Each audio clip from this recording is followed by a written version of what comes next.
Today's lesson is called The Interlopers, Day 2.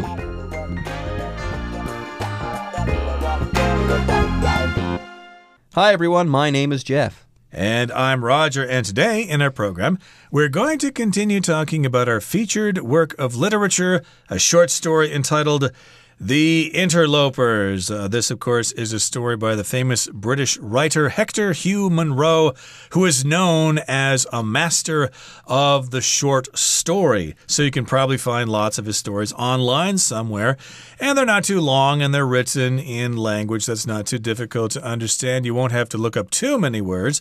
Our lesson today is going to help you with that. Maybe you'll actually try to read the story yourself after our lesson.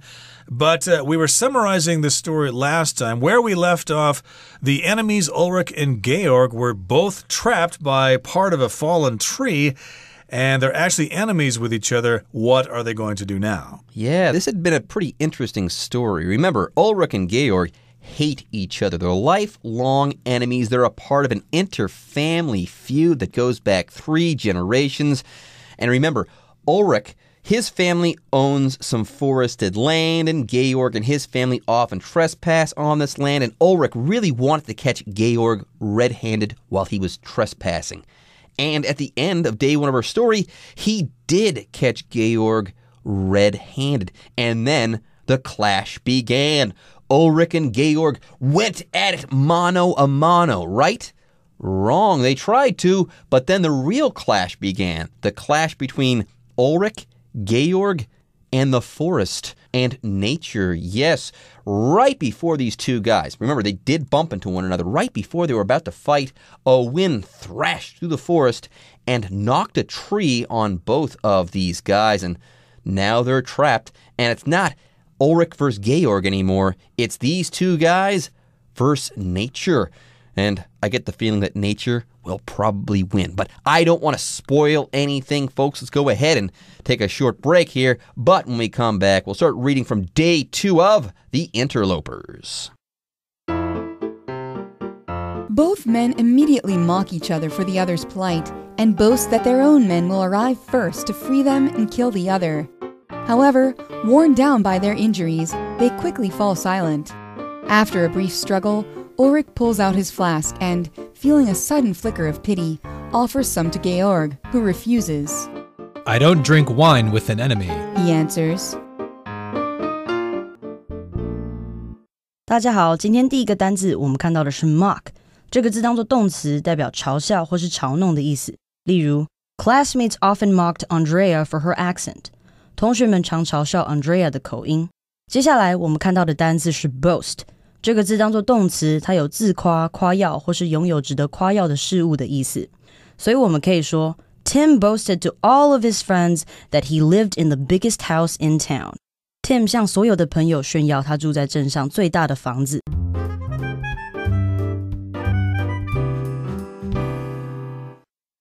Okay, so remember where we left off. Georg and Ulrich were both trapped under a tree in the forest. They're sworn enemies there, but they're stuck there in the middle of the forest.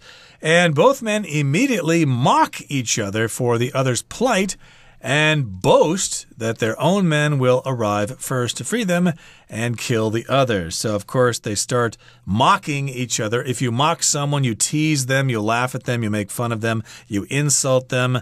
And, of course, they're doing this because of the other's plight. Plight is your situation, what has happened to you, usually if it's something bad. So, mocking. Hey, boy, are you really stupid? How could you let yourself get caught by that falling tree? Boy, are you dumb. Oh, look at you. You should talk. The same thing happened to you. You had a chance to escape, but you didn't. Boy, are you stupid. So, of course, they're mocking or insulting each other. And they're doing this because they have time to do this because I guess their hunting parties or their buddies haven't arrived to help them yet. Yeah, this is kind of a funny situation. They're mocking each other. Yeah, look at you, Ulrich, stuck under a tree. You always thought you were so fancy and everything like that, but look at you now, stuck under the tree. But it's kind of funny because they're both stuck under the same tree. They're under the same tree and in the same boat, so to speak. But Anyways, yes, if you mock someone, you make fun of them, especially by mimicking them, but that's probably not the case here. And here they're mocking each other for the other's plight. Okay, a plight, by the way, is a sad, dangerous, or tough situation. So yeah, look at you, so stupid, stuck under that tree, you're trapped and you're probably going to die. They're mocking each other, but they're both suffering the same plight, or they're both going through the same stuff. That's kind of weird. Now, that's not the end of it either. They're also boasting while trapped under a tree. As pathetic as they seem in this situation, they can still mock one another, and they can still bring themselves to boast. How about that? Now, if you boast, by the way, you talk very arrogantly. You talk with way too much pride. You talk about yourself and your achievements and your accomplishments. You really talk with a huge amount of pride. That's a key word here. Yes, to boast is to talk with way too much pride, usually about yourself. Yes, to boast is to brag or to act like a braggart. Yep, my men are going to get here first. They're top-notch hunters. Oh, no. Your men are a bunch of lame idiots. My men will get here first. So, of course, they're boasting that their own men will get there first to free them. And then after they have freed the person, then they're going to kill the other people or kill the other person, and that will be that.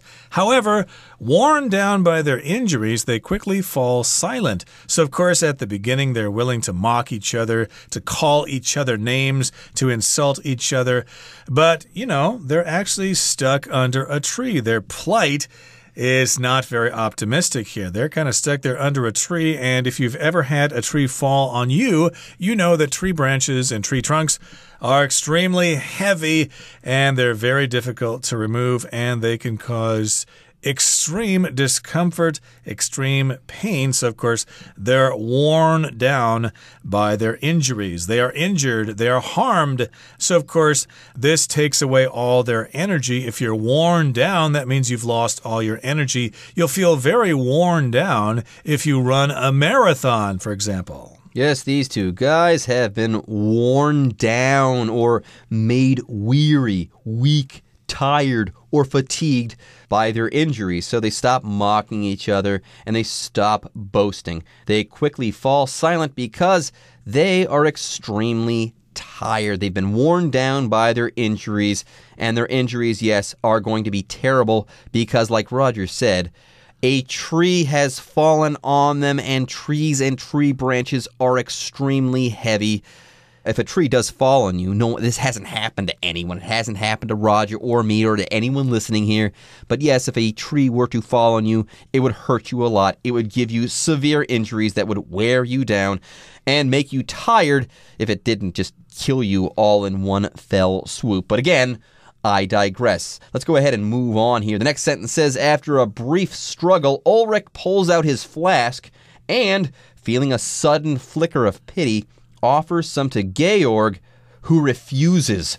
Georg here turns down Ulrich's very kind offer. He says, I don't drink wine with an enemy, he says, or he answers. So apparently Ulrich is starting to understand that they're both in the same boat, so to speak.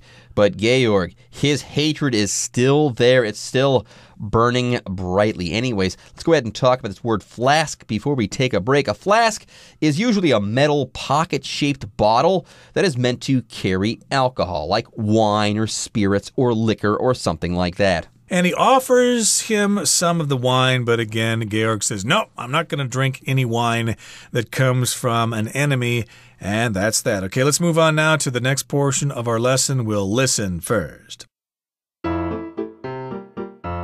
For a long moment, Ulrich considers his foe, slowly realizing that this incident has given them something in common. With that realization, his hatred vanishes. Ulrich tells Georg that if his men arrive first, he'll tell them to free Georg, and adds that they should bury the hatchet and become friends. Georg is quiet for a long time. I never thought to have wanted to do other than hate you all my life. He eventually replies, But I think I have changed my mind about things, too, this last half hour. I will be your friend. 第二部分我们看到的单字是 foe，这个字当作名词，代表敌人的意思。例如 We should be able to defend our town against any foe that challenges us. 我们应该要保护我们的城镇，与任何挑战我们的敌人对抗。接下来我们看到的单字是 incident， 这个字当作名词，它有事件、事故的意思。例如，在目击抢劫案后 Kathy 将此事向警察报案。英文可以这么说 After witnessing a robbery, Kathy reported the incident to the police. 再来我们看到的单字是 hatred， 这个字当作名词，它有憎恨、仇恨、敌意的意思。所以我们可以说 While there are many things I don't like, I don't have a hatred for anything. 虽然我有很多不喜欢的东西，但我没有对任何事物怀有憎恨。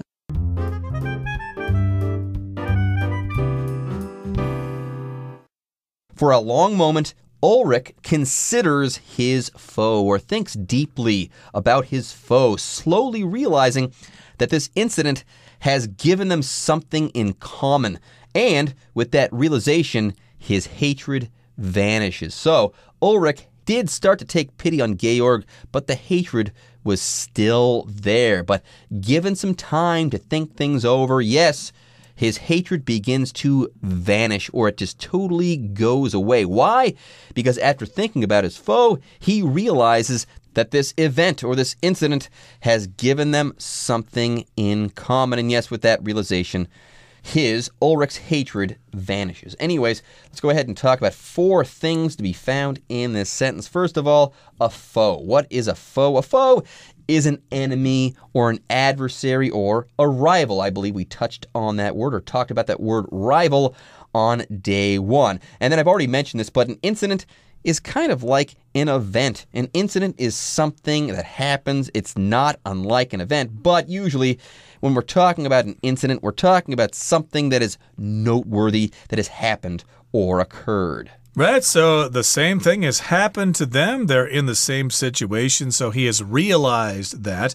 With this realization, or now that he knows this, his hatred vanishes. Hatred, of course, is extreme dislike for someone. Of course, they're enemies. They hate each other. Hatred is the noun. I have great hatred for my enemy. Ulrich tells Georg that if his men arrive first, he'll tell them to free Georg, and adds, or also says, that they should bury the hatchet and become friends. So Ulrich is kind of mellowing out here. He's kind of calming down. He tells Georg, well, if my men get here first, I originally wanted them to free me first, and then they would kill you, but actually, I'm going to have them free you. I'm going to show some mercy here because we're in the same situation, and maybe I'm not such a bad guy after all, and maybe you aren't such a bad guy after all. Let's bury the hatchet. If you bury the hatchet, that is just a phrase that means you're going to forget about all your troubles that you had with the other person in the past. You're going to forgive each other. You're going to clean the slate, and you're just going to start anew. Let's be friends. Let's forget about all the trouble we had in the past and start anew. Yeah, let's bury the hatchet. Let's make peace. Let's settle our dispute. Let's settle this 3-generation-long family rivalry or feud that we've been having. Yeah, let's bury the hatchet. Let's put an end to all of this fighting. Yeah, let's bury the hatchet. Notice we're not being literal here. No one's going to actually go out into a field and dig a hole and then bury a hatchet. That would be weird. That wouldn't do anything. It would serve no purpose for Ulrich and Georg right now. Anyways, Georg hears Ulrich out, and he's quiet for a long time. Then he speaks. I never thought to have wanted to do other than hate you all my life, he eventually replies. But I think I have changed my mind about things too this last half hour. I will be your friend. So it sounds like the hatred between these two guys is through. It's done. They're now friends. How about that? They're no longer foes or enemies anymore. But folks, they do now have a common enemy in the forest. Okay, and soon this is going to dawn on them, but not before we take our next break. The men decide to yell for help together. They get no response initially, but Ulrich soon spots movement in the distance and shouts in delight. He tells Georg he can see men running their way. Are they your men? Asks Georg, but Ulrich is suddenly eerily silent. Then he gives a terrified laugh. Who are they? Cries Georg. Wolves. Ulrich replies. 第三部分我们看到的单字是 initially， 这个字当作副词，代表最初或是开始的意思。例如 Initially, Linda didn't think Paul was attractive, but then she changed her mind. 起初 Linda 不觉得 Paul 迷人，但之后她改变了看法。接下来我们看到的单字是 delight， 这个字当作名词，它有喜悦或是令人愉快的事物的意思。例如听到你的古董音乐盒发出的轻柔叮当声，真令人愉悦。英文可以这么说 What a delight it was to hear the soft, tinkling sounds of your antique music box. 今天最后一个单字我们看到的是 terrify， 这个字当作动词，代表使害怕或是使畏惧的意思。例如 The thunderstorm terrified Troy's dog. 大雷雨吓坏了 Troy 的狗。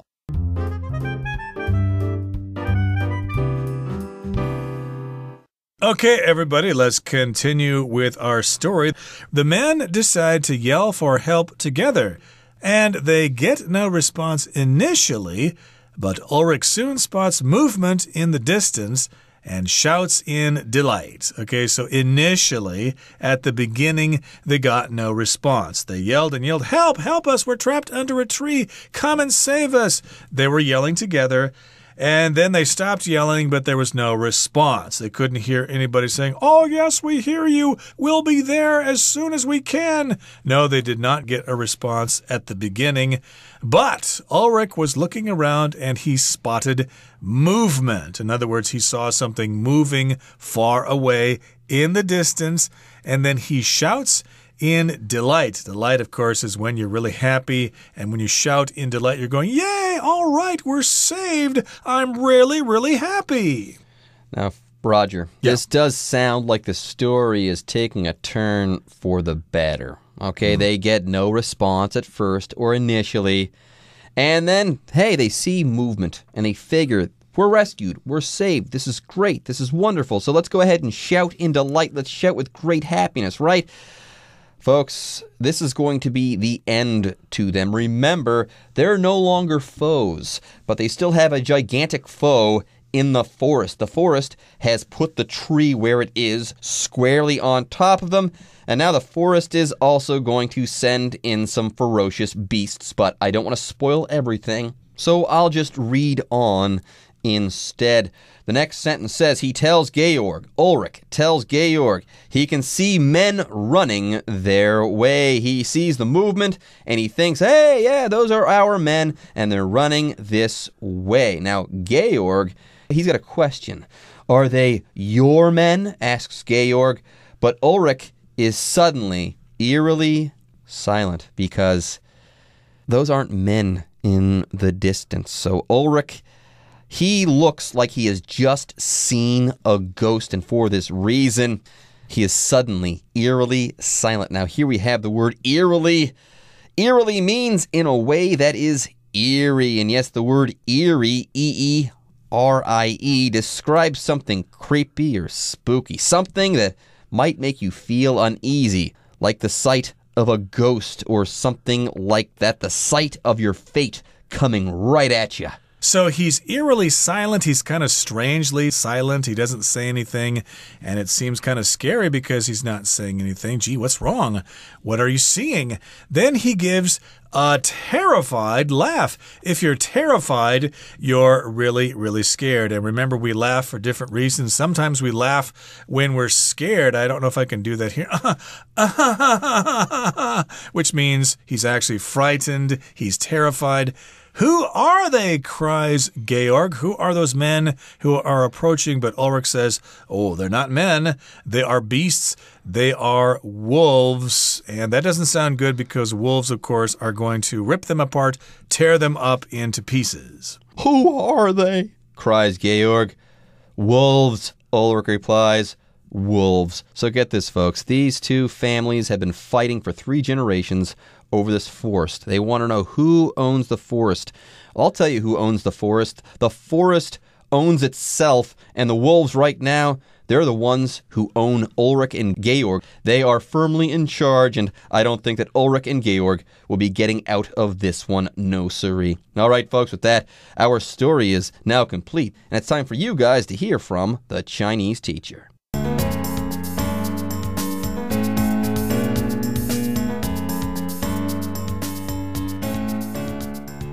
各位同学大家好，我是 Hanny。 我们来看今天的文法重点。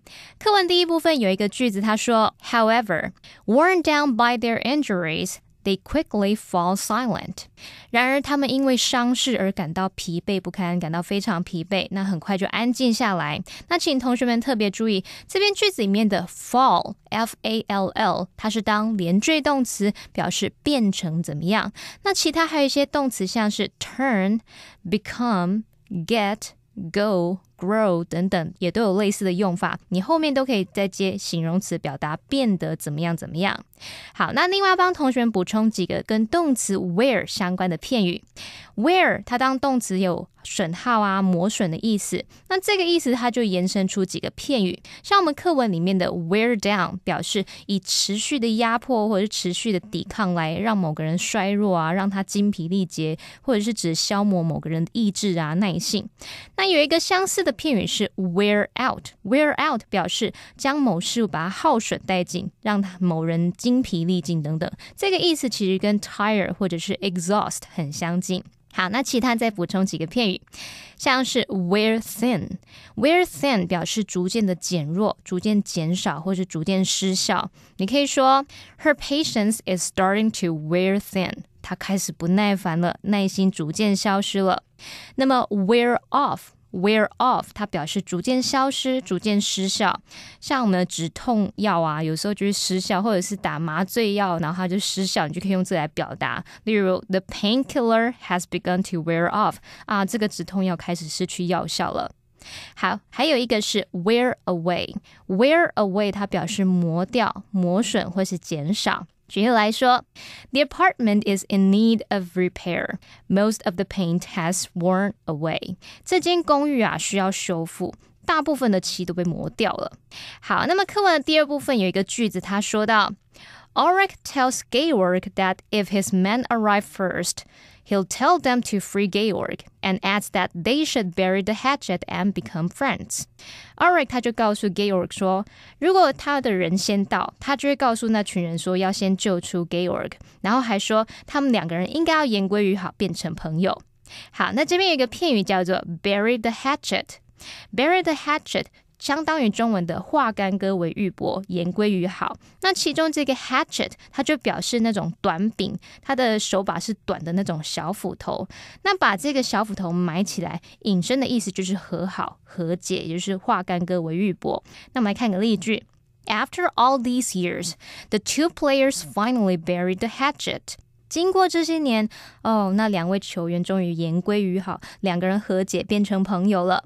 好，另外一个相似的用法叫做 bury one's differences， 表示抛开分歧，抛开彼此之间的不愉快。那其中这个人称代名词所有格，我们一般会用复数，像是 our, your, their 等等。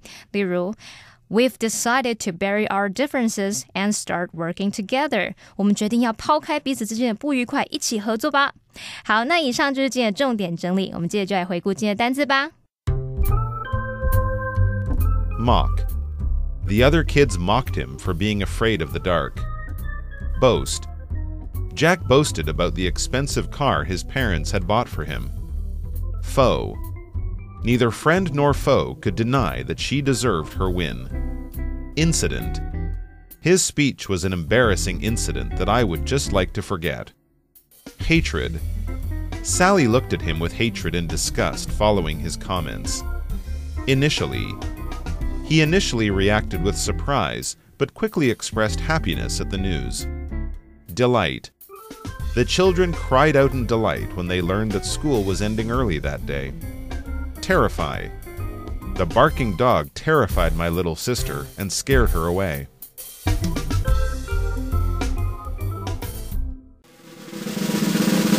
Discussion Starter starts now! All right, folks, now it's time for our discussion starter. Roger, what do you think the moral of this story is?